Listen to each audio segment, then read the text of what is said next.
Okay, everyone. Good night, good morning, good afternoon, depending on where you are around the world. My name is Oliver Norgrove, and I'm joined by Joel O'Brien from Sydney, Australia. How you doing, Joel? Yeah, I'm good. I'm good. How are you going, Oliver? Yeah, not bad. Had a pretty stressful day, so I was looking forward to doing this, unfortunately. And I'm also joined by Raz from Ohio. How you doing, Raz?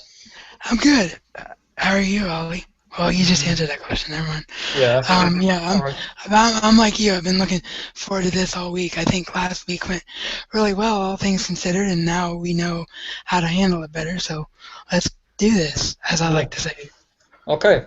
So we've all seen Raw this week. Is that right, Joel? I know you're usually last to see it, but did you catch Raw this week? Yeah, well, I've got wrestling's week that was in like 2 hours, so I had to like catch up on however many hours of programming last night. So yes, I did watch Raw, and including everything else that WWE Hmm. had to offer and TNA had to offer. So yes, I have seen it. Okay, so I'm going to start by asking you both.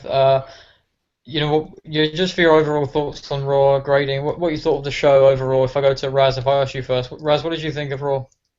As far as an overall rating, like out of 10, I'd say maybe a 6. I mean, it wasn't the strongest go-home show ever, but it was definitely stronger than last week. And to be honest, I said this during my predictions edition of Reality Between the Ropes, and I'm pretty sure the rest of you echoed it in the site-wide edition as well. The segment between Cena and Lesnar scared the crap out of me because I actually think there's a chance Cena could win tomorrow Really? night, which is Okay. really, yeah. Yeah. Uh, Joel, what did you think of Raw? in regards to the Lesnar segment, I mean they're gonna have to give the audience a little hint that he could win, that he could beat Lesnar, but at the end of the day, like there's no way that Cena can win going out of Night of Champions. But as far as the rest of Raw goes, I thought the show was a good wrestling heavy show. But in regards to everything else, I mean, everything was pretty boring. It was a long 3 hours. I mean, there's a lot like the Yeah. storylines behind all the matches were all very just simple and just like, you've seen it all before. But I thought all the really good. I thought there was a lot of really good matches on the show to kind of like counteract the boring storylines. Yeah, sure. I agree. I mean, I definitely thought Raw was a lot stronger than the last few weeks. I'd say the last six Raws, that Monday's Raw was probably the best of the bunch. As you said, very wrestling heavy, so that was a good surprise and a good change this week. If I ask you both, going back to Joel for a second, what was your highlight and what do you think was the best and the worst part of Raw on Monday? I really enjoyed the six-man tag between Cesaro and the Dust versus Usos and Sheamus. I thought that was an Mhm. awesome match. Um, yeah, just really fast-paced. Gave me a really good preview of what's gonna be coming up in like in on Sunday. So it's gonna be good. Mhm. In regards to just the worst part of it, there wasn't any really bad part of it. I mean, I guess the weirdest part was having Mark Henry and Rusev close out the show. I think that was the Yeah. weirdest thing. Like, it just felt so out of place and it felt very forced. Funnily enough, they were in the Cajun Dome, and I've actually the Raw that I went to after Elimination Chamber last year, I was actually in the Cajun Dome for Raw, and I have to say, like, the crowd is exactly the crowd that I was with like back in 2013. They were just a lackluster crowd. I think Mhm. they were super tired by the time they got to the end of the show. That's for sure. Yeah, I mean, Raw being 3 hours, it does tire crowds out. Definitely, a lot of Raws crowds can be pretty lackluster, and that for me, that obviously that has a lot to do with the fact that the show is 3 hours instead of two. Obviously, there's a good article up on ProWrestlingPowerhouse.com right now about why Raw should revert back to 2 hours. Raz, we'll keep the Raw discussion going for the moment. What was your highlight and low light of Raw? Well, the highlight is actually the same as Joel's. That six-man tag match was amazing, and it goes back to what I said. I might not like Sheamus. I may think he's dry as heck, especially as a face. Like he literally puts me to sleep when he's on the screen most of the time. But if he's got the right people to work with, he's very good. And this match with Cesaro is going to be phenomenal tomorrow. And I really enjoyed what all six guys did in that match. It was very well done. Mhm. As far as the low light, I mean, do we really have to say anything else other than the Diva segment? I mean, we touched on this last week, and I don't want to repeat ourselves too much, but it's ridiculous that Nikki Bella is in the title picture, and it's even more ridiculous that the likelihood is she's going to win on Sunday because either WWE management or E Network management wants her to win the title. So, yeah, that was definitely my low point. I actually agree more with Joel as far as the low point goes because I was surprised and a little disappointed with the way the show ended. I think having Rusev and Mark Henry and Lana close out the show, while it was something different, it gave the fans a little bit something new, I suppose, for the main event. I don't necessarily think it was the right call. I don't think the crowd are into it, and having Reigns and Rollins on before that kind of killed the momentum of the show for me. And before I move on to Reigns, yeah, Joel, go on. I was just going to say that the reason that the momentum was just really, really killed is that they put the main event segment halfway through the show. Now, being at live events, like if you have one of the biggest, your biggest draw doing the biggest angle in the middle of the show, you're going to tire out your audience, and they're going to be like thinking, well, what else is there to look forward to?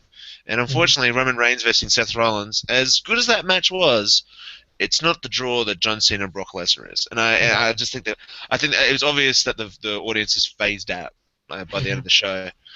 I mean, if I can chime in for a second, Joe, you hit the nail right on the head because I used to book on the indie scene, and that was a huge mistake. Yeah, it's a huge mistake to do that, to put your main event segment in the middle of the show because that's clearly the draw. And what they did on Monday, and the reason that I said I think there's a chance Cena could win, is they actually used a technique that I used to use a lot when if you want to instill just the slightest bit of doubt in your audience, you make the guy who's not supposed to win the match look really strong. And Cena was the strongest guy in that segment. So while I completely agree, and I'm sure everybody else does, that there's no logical reason for Lesnar to lose the title, I'm just pointing out that I wouldn't be shocked if he did, because it's WWE, and that's how they are, and they do stupid things. But yeah, just to go back to your point, you never do that. You never put your main event segment in the middle of Raw. To play devil's advocate, I understand completely what they were doing with Mark Henry and stuff because they want to try to make this something that the crowd's going to care about. The problem with it is that nobody believes that Rusev is going to get an actual feud until he loses a match. If all he does is go out and dominate, nobody's going to care. And your second biggest issue with Rusev is Rusev himself. This character is something that belongs in the 1980s, not the mid-2000s. I disagree. Okay. I think it definitely has. I think it definitely does have legs if it continues on doing what it does. Sure, yes, it is ripped from the 1980s, but I think it's still. I think the crowd reactions every single week in regards to the storyline, no matter who it is, it's been strong, and I think you have to merit like something in Rusev and something in the presentation of Rusev. Well, I think that has more to do with Lana than Rusev, personally, but that's just maybe the way I look at it. I don't know. But, it's a fair balance, but just very quickly back to the reason. I think the reason why they put Cena and Lesnar in the middle is they kept going halftime. So obviously they had to do something to counteract the NFL football game that was going on at the same time.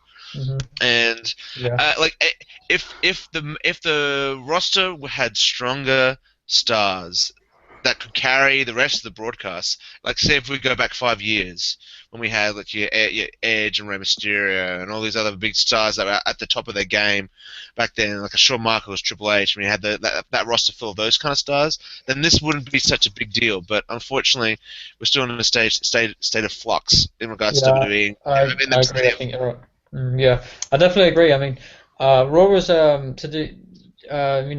to the fact that the NFL game was during the middle portion of Raw, they had to kind of book around that, which is why you had a strangely organized Raw. Just to end up on the Raw discussion, because we have other news and previews and things to discuss. Just to get final thoughts on Raw from either of you. Anything else you wanted to say that you haven't said already? So Raz, if I go to you first. No, just a decent show, but honestly, the pay-per-view is going to be better, and I think that they could have done a better job at selling it to people that were undecided about it. I mean, I don't know how you could be undecided about it if you have the network because you've already paid for it, but just in case you were, I just think that I've seen far better go home shows than this. It was very wrestling heavy, as we pointed out, which is a huge plus, but overall, I just think it could have been a stronger Raw, especially with what you guys just talked about. I mean, they were going up against the first or second night of Monday Night Football. I forget which one it is off the top of my head, but the fact that you did have such strong competition on another channel, you had to do something to really grab the audience's attention. And I think they could have done a better job with it. Joel, Um, Kane and Chris Jericho had a really good match, you like which that? was very, very surprising. Yeah, that was a very good match actually. Mhm. Yeah, Uh, the yeah, it Time was good. Machine match is Ollie dubbed it on Twitter, which I thought was pretty. Yeah, time machine match. Because me and Raz kind of had like a little back and forth on Twitter because it was Raz's favorite against my favorite, and my favorite was screwed by the turnbuckle.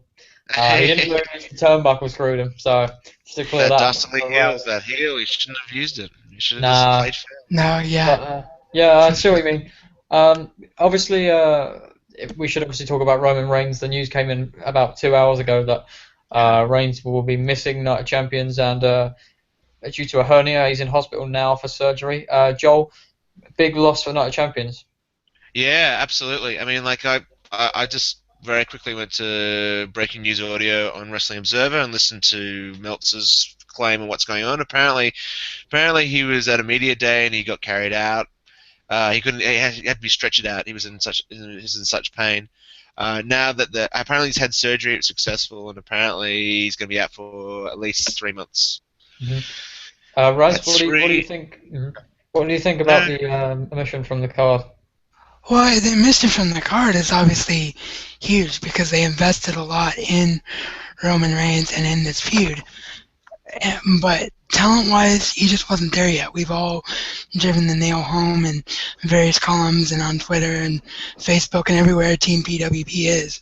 We've all driven home the fact that Reigns was not ready. So for him, I think it might be a blessing in disguise because he has a chance to go home, heal up, and maybe even come back with a stronger presentation than he's getting now. Mm-hmm. The worry, I, of course, is you have to wish him well. First of all, get well, Roman Reigns. Be safe, be happy, be comfortable. But the biggest thing is now is Seth Rollins. With Ambrose off doing his movie, unless they pull him off set, what the heck is Rollins gonna do?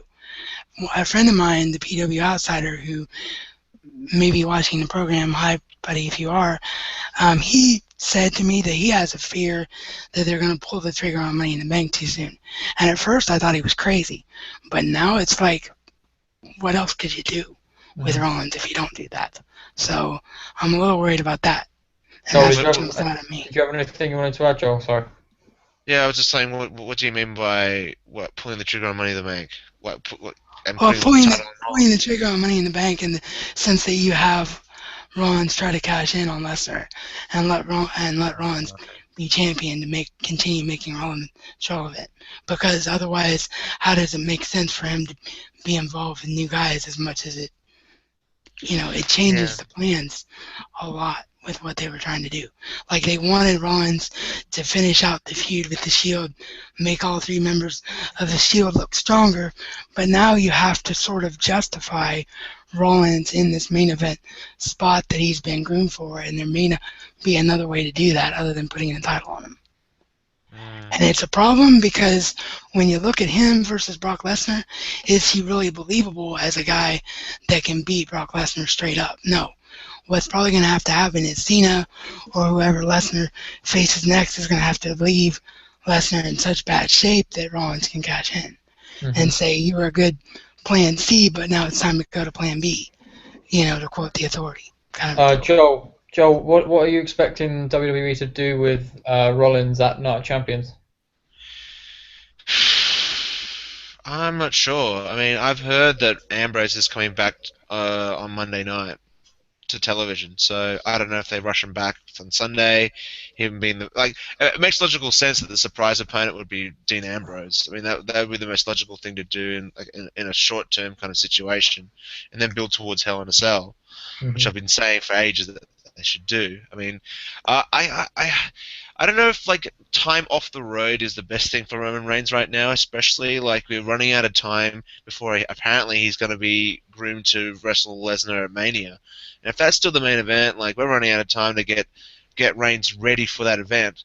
Like as I said in my article, it does only take all he needs is a couple of key moments where he's really sets his character up, like we have seen with all the legends in the past. You can name them all. They've all had their own key moments where things have changed from them being somewhat important to very, very, very, very important. Like Hmm. Austin's the greatest example of that, cutting that promo, the King of the Ring promo, Yeah. and going from there. I mean, Roman Reigns needs that, and I think having him off the road for at least 3 months, Hmm. you've got a whole big chunk of time where you need to set yourself up to be that next guy. And without him on the road, it's going to be hard to do that come Mania. Yeah, If that's the exactly. plan, though. And also, one of the things about having Reigns away off of TV for a long period of time is that it may sound silly. Fans will kind of almost forget about him. He'll be put to the back of fans' minds, and fans, when he does come back, it'll be good because it'll be it'll be a surprise. It'll be an injection of life for the product. Um, but obviously, with Reigns out, it doesn't benefit anybody. It doesn't benefit him. It doesn't benefit Rollins. He has to become healthy again, obviously, because it's health above anything else. But for me, I think this has happened at exactly the wrong time for Roman Reigns. I don't think he could have timed this any worse. Raz, what do you think they're going to do with this situation, and what do you think they're Well, going to do with Rollins? obviously the easy answer is Dean Ambrose. I mean, if he really is coming back tomorrow night, just have him come back and not really have Roman Reigns, via satellite, not to, quote The Rock or anything, but have him, cut a promo and however he can, or have the authority speak on his behalf or something. Although the authority feels so that really wouldn't work. But somehow, Hmm. some way, Rollins is in the ring being cocky, saying Reigns was too afraid to face me, blah, blah, blah, blah. And then Ambrose comes out and they have that match. Yeah. And that's what the replacement match is. So that's your short term answer, is just continue that feud for the next 2 or 3 pay-per-views. But just going back to Reigns for a second, I agree with everything you guys said about the timing couldn't be worse for him if that was their plan for Mania. But when I look at Reigns' in-ring talent, he just isn't there yet. Every match he's been in, since he's become a single, he's been carried by Randy Orton, by Roman Seth Rollins. Reigns, or no, sorry, how can he be carried by himself? Sorry, Seth Rollins. So I don't know if he's ready yet. So Hmm. that's what I talked about in terms of a blessing in disguise. I'm just hoping that he gets more of an opportunity Hmm. to really show that he deserves that spot. But again, it goes back to what you were saying, Ollie. The crowd's gonna forget about him if he's gone for too long. So Yeah. Just that's where the problem. very quickly look at Daniel Bryan. I was expecting them to keep him relevant, have update videos, blah blah blah, keep him in the regular psyche of the fans. And where is he? Yeah. There's been no coverage of him. That's a Well, good point. I think the biggest reason for that may be the fact that they want him to be a huge surprise entrant in Royal Rumble 2015. Mm. Yeah. Um, I want to talk about Night of Champions now because how can we not? Coming up this Sunday, tomorrow night actually, 24 hours time. We're going to go through each match one by one just to get thoughts on it, predictions. So I'm going to start. I have the card in front of me. I'm going to start with the Usos versus Stardust and Goldust. Now, for me, I really enjoy both teams, but I've always been a huge fan of the Rose family. So I'm hoping for either I'm hoping for a gold Stardust victory, or I'm hoping for a Cody Rhodes turn on Goldust and revert back to his old self. I think they'll get the belts. I don't think there'll be a turn just yet because I think WWE are trying to kind of test the water still with this gimmick. So I think they'll win the belts at Night of Champions, and I really hope they do. I have nothing against the Usos, but they can't keep beating everyone. It becomes boring to an extent. So I think you'll see Goldust and Stardust win the belts this Sunday, and I think of somewhere down the line, what you'll see is Cody Rhodes eventually turning on Goldust, and there'll be a feud heading into maybe WrestleMania. That's what I want to see, only because I like all four. I like the two definitely more so. Raz, if I go back to you, who do you think? Give me your thoughts on the match and also a prediction. Well, thoughts on the match, it's going to be a phenomenal match. I mean, these guys are four of the most solid in-ring workers on the main roster right now. I mean, the Rhodes brothers are fantastic. You know, Gold Dust is the ageless wonder. I mean, that guy is just amazing to me. Um, and the gimmick itself, I actually kind of disagree with you. If they went back to Cody Rhodes, that would be a huge mistake. Because Stardust is brilliant, and what these guys are doing in a day and age when the character, you know, I said this in my predictions column, in the day and age when the character is pretty much a dead art form in wrestling, these guys are being brilliant as characters. So, yeah, I'm going to go out on a limb too and say that I think Stardust and Goldust will win this match. Of course, the problem is that the Ascension should be the ones to knock off the Usos because you have the dominant team versus the dominant team. But just WWE just seems like they're really, really invested in Stardust and Goldust. And I think at this point, if you're going to continue that investment, you almost have to give them the titles. Because if you don't, they have nowhere else to go. Joel? So, I'm going with the Usos, just for what Raz mentioned about the fact that the Ascension should be coming up. They've just lost the tag titles at NXT Takeover. Usually that means when the champions lose their championships in NXT, they usually get called up. So one thing that I'm still very much looking forward to this match. I've picked it as my match of the night, the show stealer definitely, because I know these guys can go, but I'm sick and tired of WWE throwing week after week of television with the same guys wrestling against each other. I've seen the Dusts and the Rhodes wrestle each other in some way, shape, or form every single week. And I think that kind of like keeping them apart is always very, very good because it keeps the match special. And unfortunately, like I don't know, like I'm excited for it. Don't get me wrong, it's gonna be a good match. But having these guys wrestle against each other every single week, it just kind of takes away the specialness of it. That's why. Yeah, I agree. That's a well, trend, that's an the problem unfortunate with trend that we WWE see a lot. programming. Oh, sorry, Ali. Sorry. Yeah, Joel was mentioning about WWE throwing the same teams and opponents against each other. That happens a lot. That doesn't just happen with these four. It does happen a lot. It happens with the likes of Cesaro and Sheamus. It happened with Big E going into WrestleMania. Rob Van Dam. It happens a lot. And go on, Raz, you were saying. I was just agreeing with that. You know, that's the problem with WWE programming as a whole.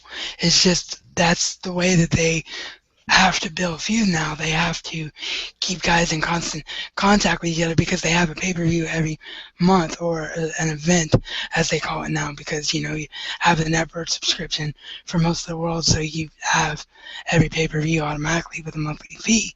But that's the biggest issue with me, and I've said that for years. There shouldn't be a pay-per-view every month. Wrestling needs to go back to the way it was years ago and have 3 months between pay-per-views and use your shows to build stars and build feuds. Make your television relevant. I got news for you. Raw isn't relevant. SmackDown isn't relevant. Main Event isn't relevant. The only relevant television show you have right now is NXT because it's the only one building your storylines from week to week. Everything on Raw and SmackDown and Main Event is all about building toward the end of the month to these pay-per-views and doing a crappy job at it because you only give yourself 3 weeks in between shows. I think that's a little. I'm going to pass that on to Joel. I'm going to let him comment on that. I think that's a little harsh on Raw. Do you agree? I see where Raz is coming from in regards to the storyline progression and all that stuff, and it's much more simplistic way of building up stories. Raw is still Raw is definitely not as relevant as it used to be, but it still is relevant in the grand scheme of what WWE is putting forward. I mean, I'm not sure. I mean, like, It's difficult. if NXT was as good as we make it out to be, then fans would be rushing to see it and buying the network to see it. I don't know. I think Raw's still relevant to Yeah, I understand what you're saying. Let's move on to talk about Cesaro and Sheamus. It could start off the show on Sunday. Who knows? Yeah, I think so. I'm hoping for and I'm thinking that Cesaro will win the US title solely based on the fact that Sheamus hasn't done much in recent months, and I know you could argue neither has Cesaro, which is why I think it's a perfect time for there to be a change with the belt and a change with the scenario because right now, because there's nothing going on, and us, a little freshen up, a little change, I think we'll do both men. Well, especially Cesaro, I think it'll do both men good. I think it'll do the mid card. Just a refreshing thing to see, and I think you're with Cesaro as your champion. You're always going to have good matches, and if you have a good match, fans will invest into that match. They'll invest into the people in the match, and they'll invest it once again into the championship because the US title, as we all know, has lost almost all of its luster in the last 10 years. So right now you need somebody who's going to maintain that and build on that focus and that attention. Cesaro isn't necessarily the best for it, but he's a good choice, and I think right now he'd be a better choice for that role than Sheamus, which is why I think he will be winning on Sunday. So Joel, I'm going to go back to you first. How do you see this match going? I mean, really, in the grand scheme of things, it's the US Championship. It means literally nothing. I mean, to me, like obviously it is a championship and it goes on onto the pro wrestler's record and he's won it that and that's all well and good, but it means really nothing.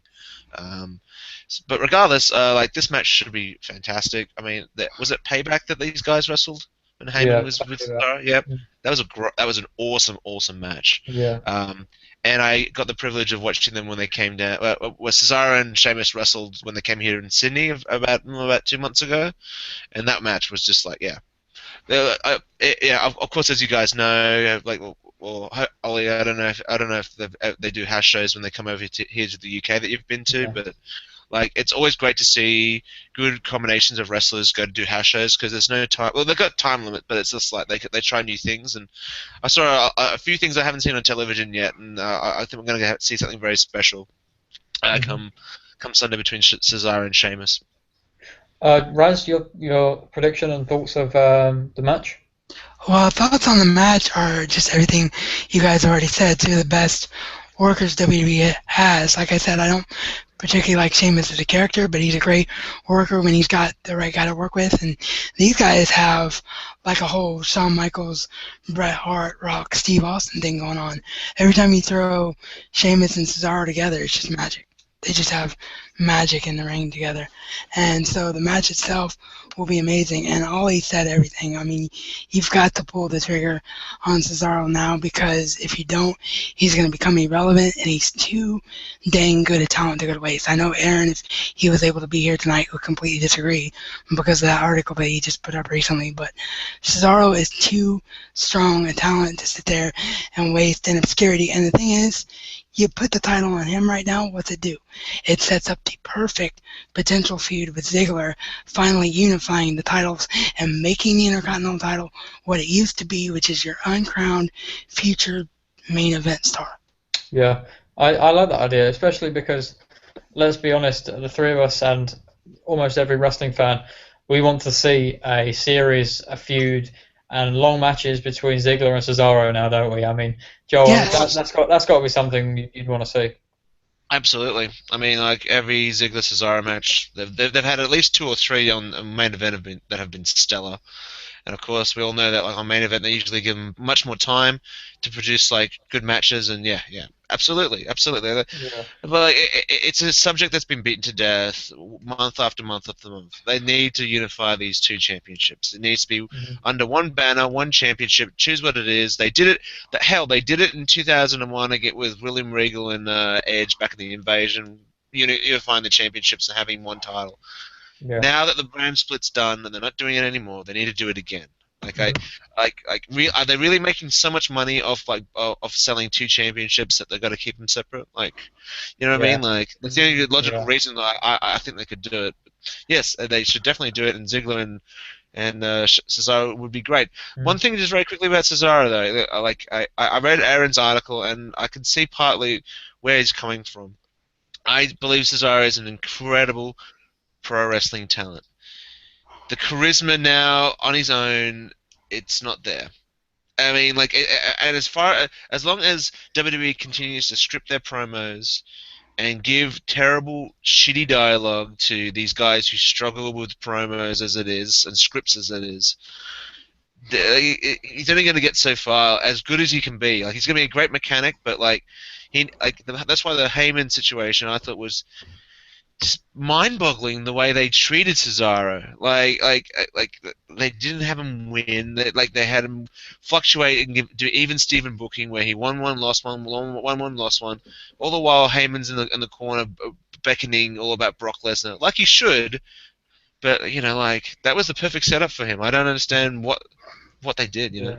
Okay, so let's move on. We mentioned The Miz and Ziggler, so let's segue into that. It's a good segue. So let's talk about Dolph Ziggler and The Miz. For me, I'm not interested in this at all. I like Dolph Ziggler, but I really don't care for the match. The reason why I don't care for the match is because obviously it's the pay-per-view rematch.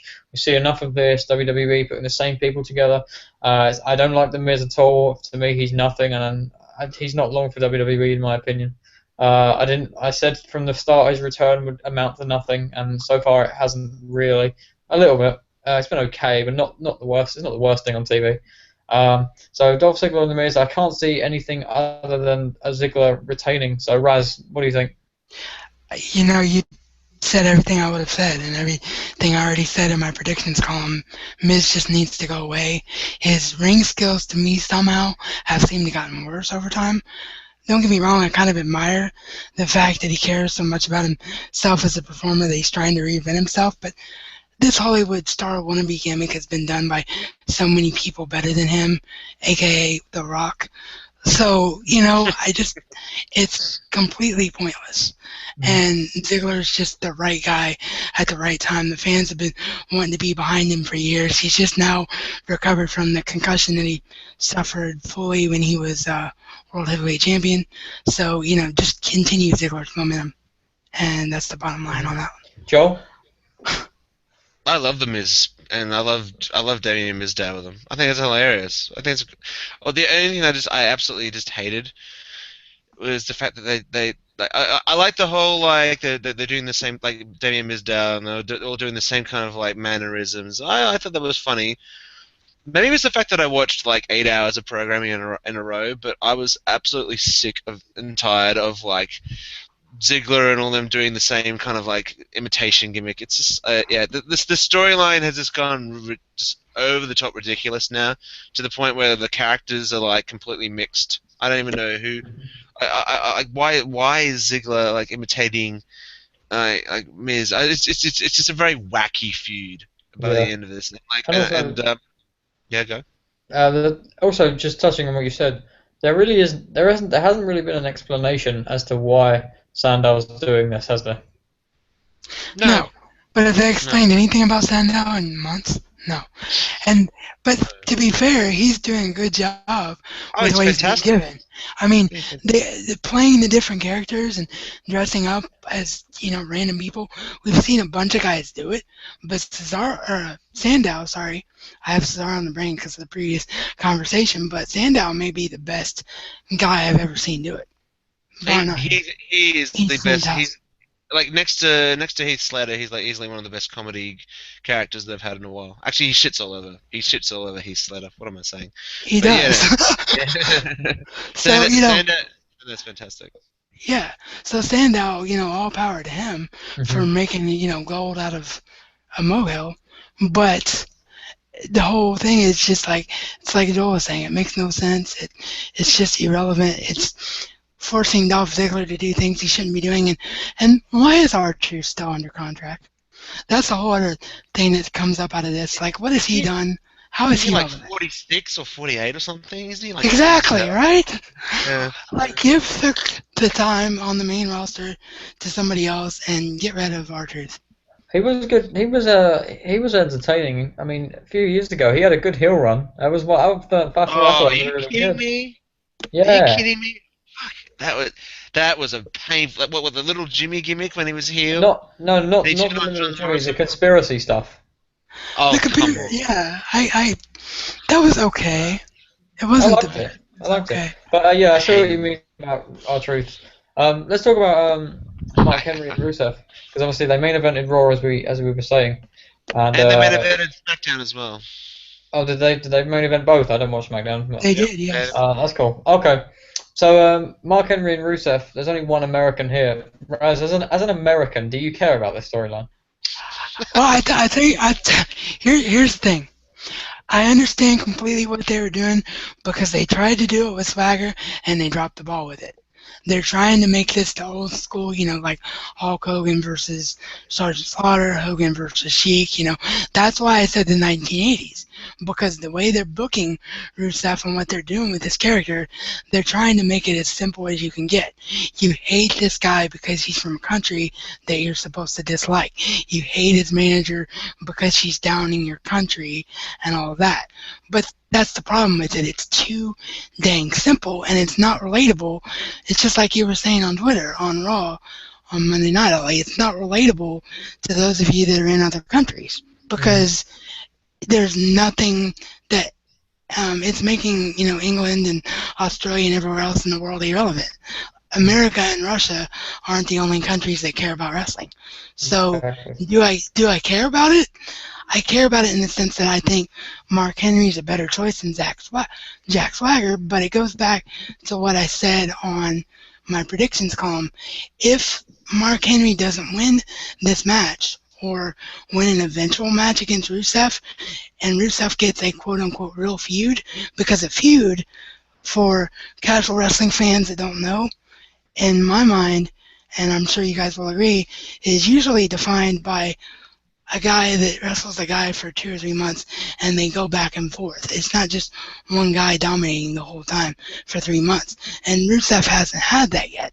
So until he gets that, then there's nothing about him that I can invest in because it's just the same thing over and over and over again.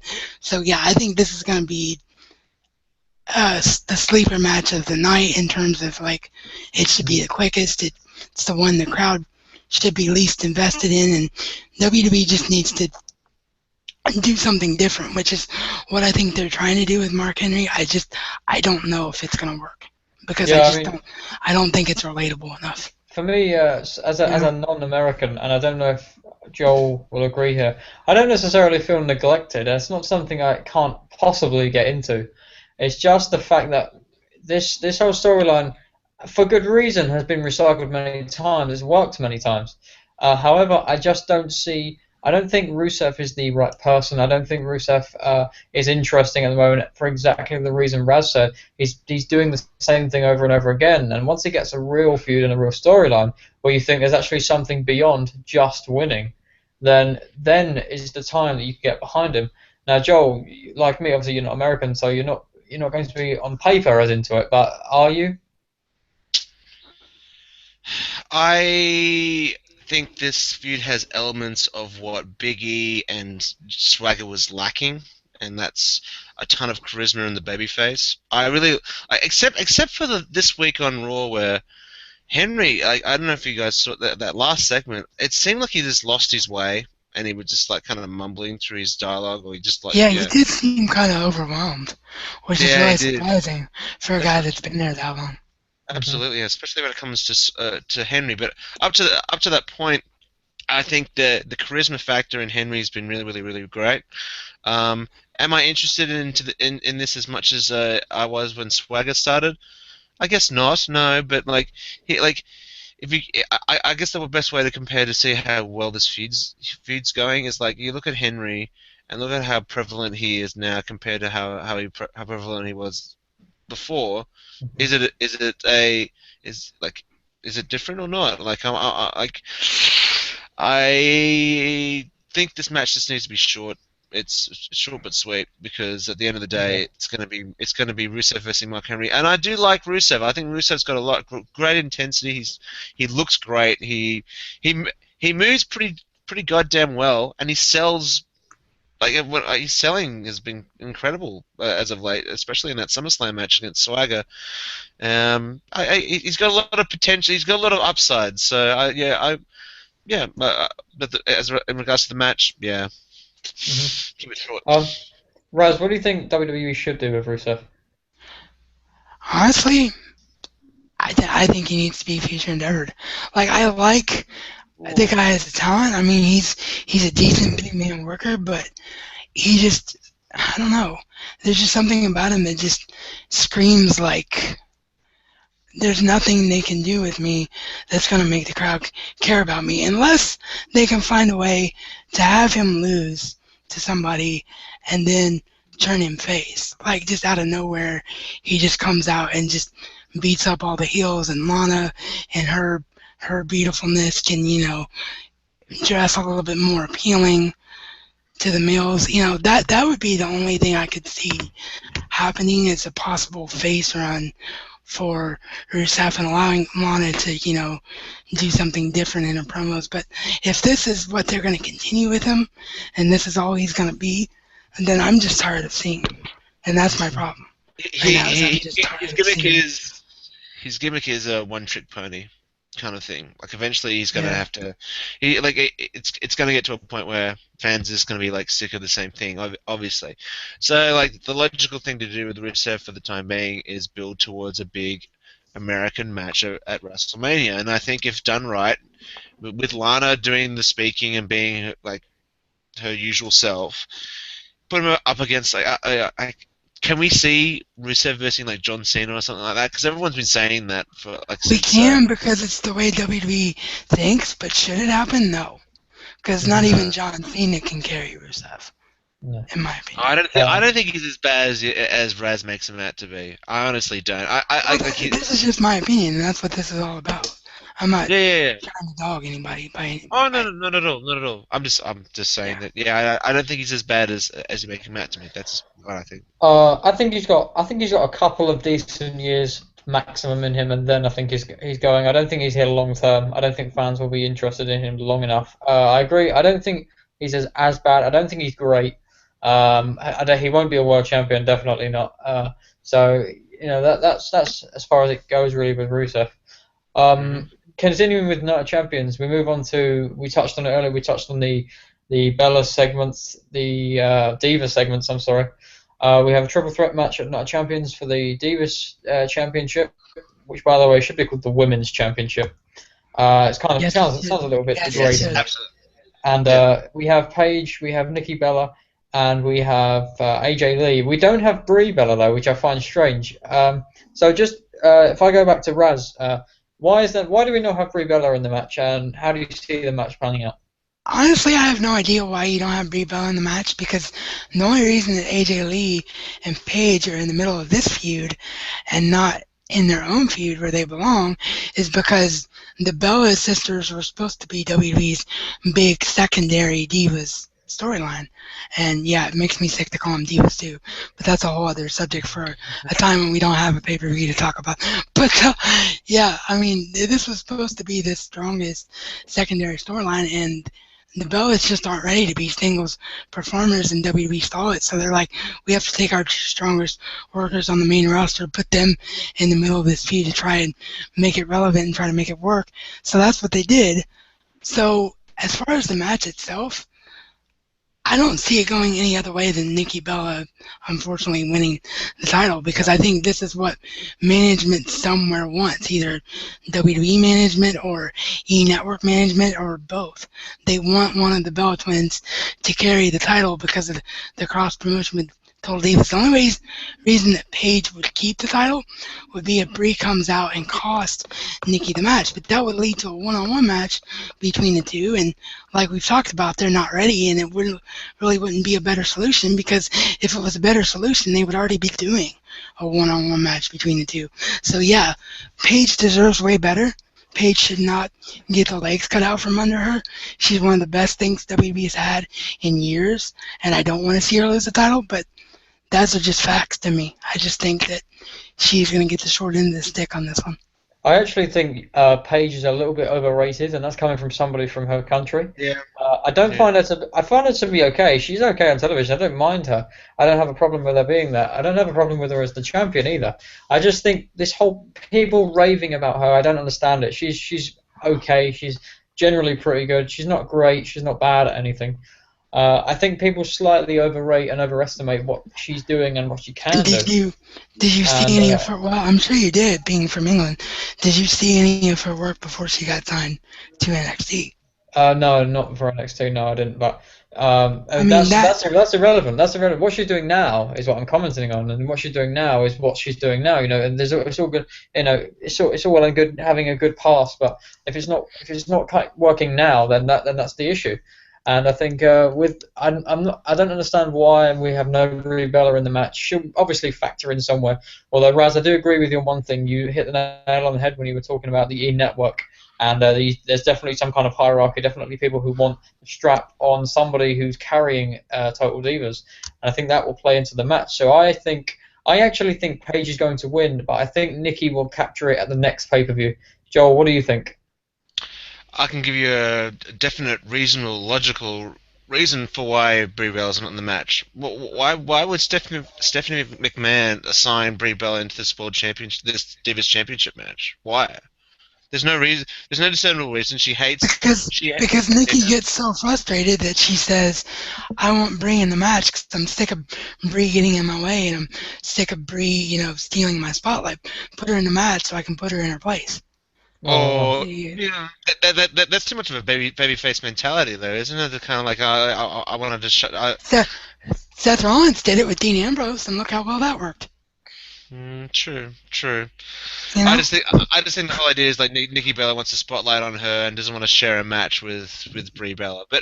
But booking decisions aside, when it comes to Paige, I read an article ages back just asking like there was a lot of hype that Oliver talked about, and I just I don't know what it is. I mean, like it takes a long while for these guys to find these guys and girls to find their feet when they get brought up or when they join WWE. Again, if you look at all the legends of the past, it's taken them years to get to that promised land where they're seen as like in regards to Paige, like a Trish Stratus kind of character, and like I think she's done well for herself so far. But again, like I think defining her character would benefit her greatly. well, that's the issue. It's not that Paige isn't good, and the reason that maybe Ollie doesn't see how good she is because they haven't defined her character yet. Her character was defined beautifully in NXT. She is Yeah, the anti-diva. She is the wrestler that can go in the ring and doesn't fit the typical mode. Let her get back to that and stop being in this love triangle obsession thing with AJ and being AJ. Let Paige be Paige. Once you let hmm that happen, sky's the limit. sure. You know. Yeah, but she's you winning. go. Who do I think's winning? I think that's Nikki Bella in my predictions. Just for that fact that I see Nikki Bella winning the championship and then moving on to that singles competition with Brie Bella for the championship, and then they can somehow work out how to get her into the championship, whatever. And that's your E Network storyline for Total Divas leading into Hell in a Cell. That's good. Yeah.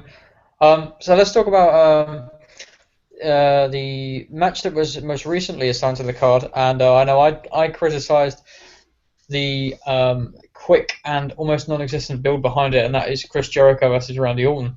I was quite quick to jump on the match because I thought there wasn't enough behind it to justify. While both men belong on a pay-per-view, I just didn't think there was enough behind it to merit place on the card so quickly. Um, the match will be good. Obviously, as you all know how I feel about Randy Orton, unfortunately, and so I'm not always so interested in his matches. But the match will be good, I assume. What do you two agree with it being placed so quickly? Do you think that will have a detrimental effect? I'll go back to Joel.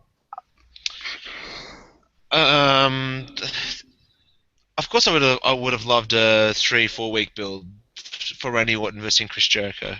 Um, it's one of those things where I think Chris Jericho just wants another really good match before he heads out, which apparently he will be. He was on his podcast this week and said that he will be heading out. And this will be his last pay-per-view for a while, but he will be back. So, I mean, I think this is like Jericho's last chance to have a really, really good match with someone before he leaves, because I think he's too like he was down on his run before this run, about how it was a bit meaningless and he was all over the place. But I believe he had I think he had much better matches back in 2013 than he's had this time around. And I think he's got a chance to solidify a memorable match if Who do you given the think's right going to amount of win? time. Who do you think's Uh, winning? I think it's going to be it's going to be Orton, of course. Like it'd be silly for Jericho to leave with the win unless they've got other storyline plans for Orton. Raz? Well, I agree with everything Joel said except for the last part. I think the reason that this match came out of nowhere is strictly because they want to give Jericho a. Sorry, let me just. My Android is going crazy on me. Sorry about that. I thought I muted it before we came on the air. So, But I I think that the reason you did it is simply because um, Jericho needs something to go out strong on because the booking was just not very good with the Bray Wyatt feud. I mean, it had tremendous potential, but the WWE bookers just screwed it all up. So you have to have Jericho with an opportunity to do something strong, and I think he has to go over here because if he comes back in the future, which I'm assuming he's not done yet, I'm assuming he has 2 or 3 more years of 2 or 3 months a year working hopefully, him being my favorite of all time, that's what I want to see from him. But, it's all up to him how long he keeps going. But yeah, I think he absolutely has to go out a winner in the mind of the audience because otherwise people are going to forget how good he is. And I think the quickness is what actually helps with that because for the first time in a long time, you don't have Jericho guaranteed to put the young guy over. You don't have Orton with the title, so he has to win. You just have two established veterans, Orton's character aside, and Ollie and I both agree about Orton, and Orton's a whole other topic for a whole other night, or we can spend the whole night on what the problems are with Randy Orton. But you have two established veterans that can just plain go in the ring, and that's all they have to worry about in this match is just putting on a heck of a match. And I think that because it's so simple and it's just about putting on a good match in between the ropes, I think this is going to be the show stealer of the night. I disagree to an extent. The reason being is because I agree. I side more with Joel on this one. I think Chris Jericho has said many times on his podcast and interviews he doesn't care about wins and losses anymore. He doesn't care. He just cares about going out there and entertaining people. Chris Jericho doesn't need the win. I think Randy Orton does need the win because he hasn't won on pay-per-view for a while. I think his last win on pay-per-view was Elimination Chamber, possibly. I might be wrong. I can't remember him winning, after that. So I think you'll see. I think this is essentially WWE's way of saying, listen, we'll give you a win on pay-per-view because you need one. Chris Jericho's on the way out. He's just like with Undertaker, like when people retire. You're on your way out, even if it's not permanent. Chris Jericho doesn't need this win because he's not around after it, so there's no point in him winning. I see what you're saying there, Raz. I know you're a big fan, so I can see why there's slight wishful thinking there. Well, but it's not so much that as the fact that I just think that if you keep bringing him back for, if he does 2 or 3 more runs, if he's seen as the guy that just comes back and puts the guy over, even the Jerichoholics at some point are going to get tired of it and not want to see it because he just does the same thing every time. But if you flip the script a little bit and you put him over against one of WWE's Golden Boys and then you don't see him for a year, then the next time he comes back, you start to wonder, does Jericho have one more championship running him? Is he the guy that's going to be in the main event against the next future star like a Dean Ambrose at WrestleMania? I mean, can you imagine how relevant and how huge that feud would be, an Ambrose versus Jericho feud?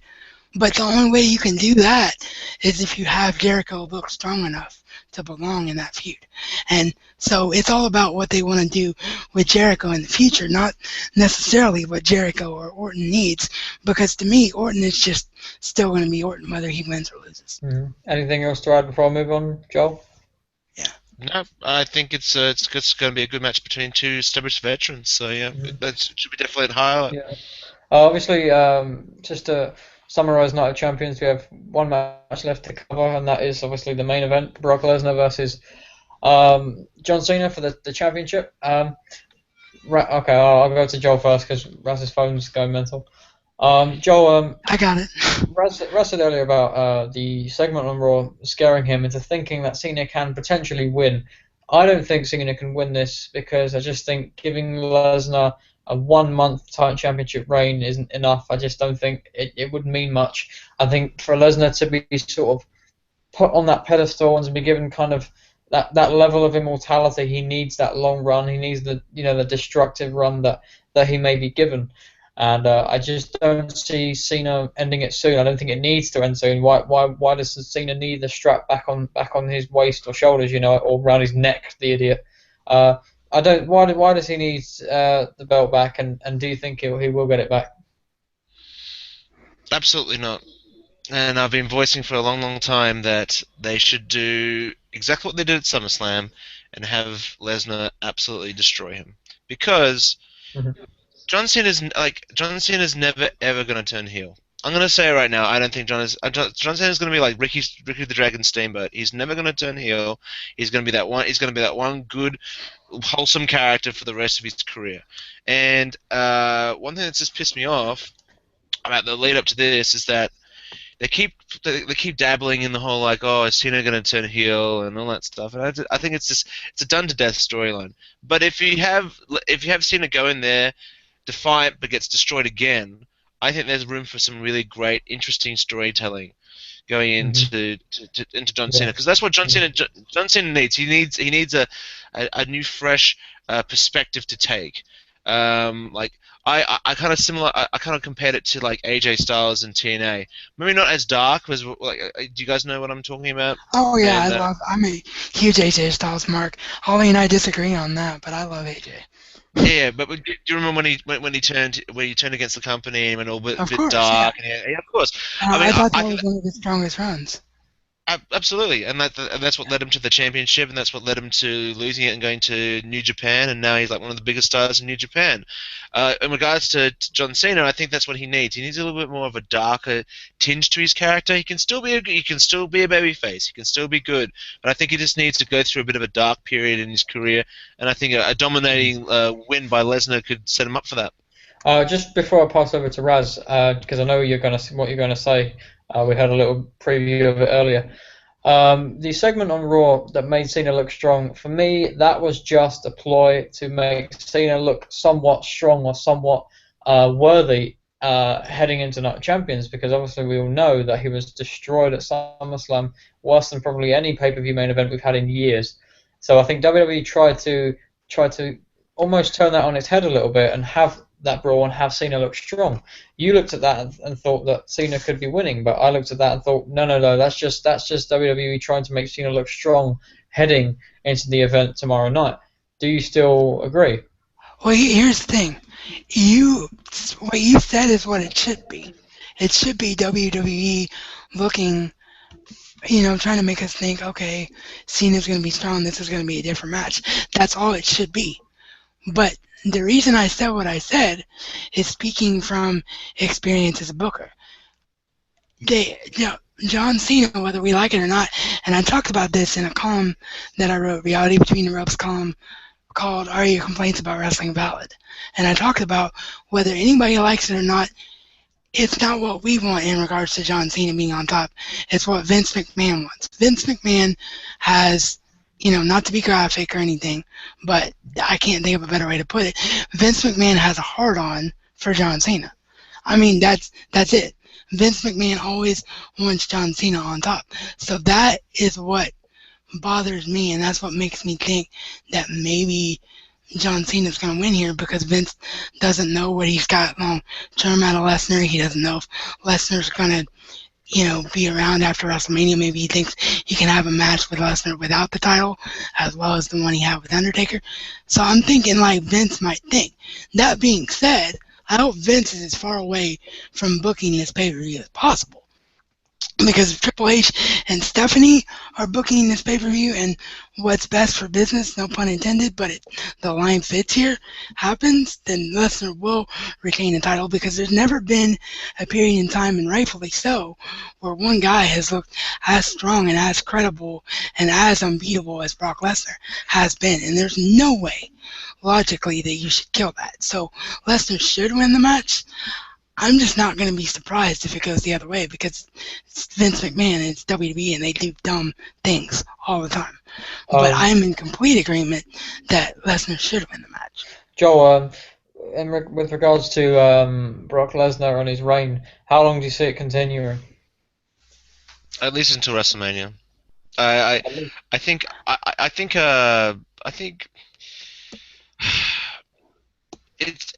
like when we're talking about like Vince McMahon, how much say he has and what happens and the booking, all that stuff. Yeah, I don't know. Like I look at WrestleMania 30 and I'm just like, that was a pretty goddamn good pay-per-view and a pretty goddamn good build. And like like how much is it? How much of it is it Vince? How much of it is Stephanie? How much of it is it Triple H?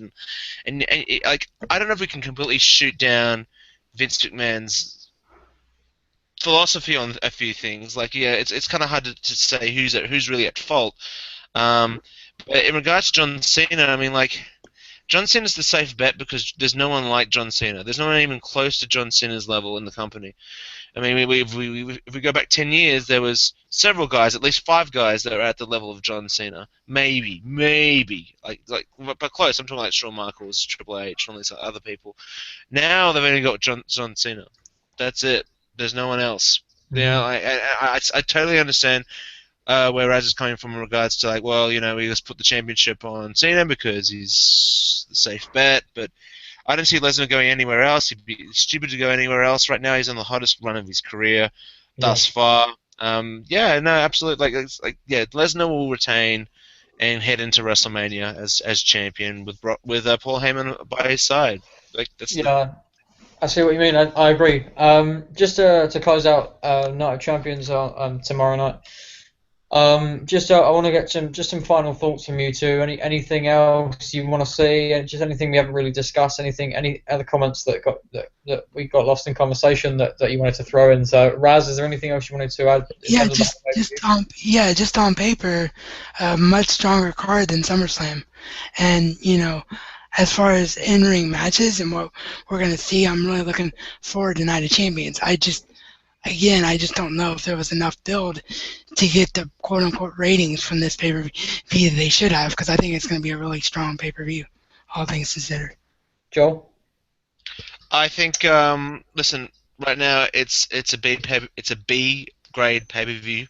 I think there's really nothing completely utterly horrible except for the Bella segment. But even that was just like badly. It's just bad performers and put it into a bad kind of like an okay situation. They're ticking all the boxes in regards to like providing storylines for matches. Like I said in my article talking about it, why Night of Champions shows that everything's all right with WWE is that like there's structure where there wasn't structure before in regards to providing matches with purpose, with something that fuels the matches. If we go back to 2012, it wasn't like this. The problem is that the storylines are boring and they're just kind of like just spinning the wheels. That's the only problem. But if we look at Night of Champions, I think it's going to be a really good wrestling heavy show that will get good reviews because there's good wrestling matches in it. Mm-hmm. We just don't have any like plausible stars right now where we need stars. That's the only problem. Yeah. Okay. So coming up just after the show in about 40 minutes, we have Wrestling's Week That Was on Blog Talk Radio. So if anybody is interested, wants to hear more about wrestling, Joe will be doing his show an hour to an hour and a half. I know on Blog Talk Radio. If you need a link, there'll be one tweeted out by him, Team PWP. There'll be links on Facebook. So please, go and give the show a listen. A very good show in my opinion. I was on it a couple of weeks back. So good show. You two, anything you want to plug? Just got a column on CM Punk and why it's okay for him to be gone from WWE. That'll be live tonight during Joel's show. So after you get done listening to Joel's show, go and read that, because I'm actually very proud of the way that I've kind of molded this together, and I think it's one of my best pieces since coming to the team. So I'm looking forward to people's feedback on that. And just go check out Joel's show, because I usually don't get an opportunity to listen to it live, but I always go and listen to the replays, and yeah, it's very, very good. I enjoy it a lot.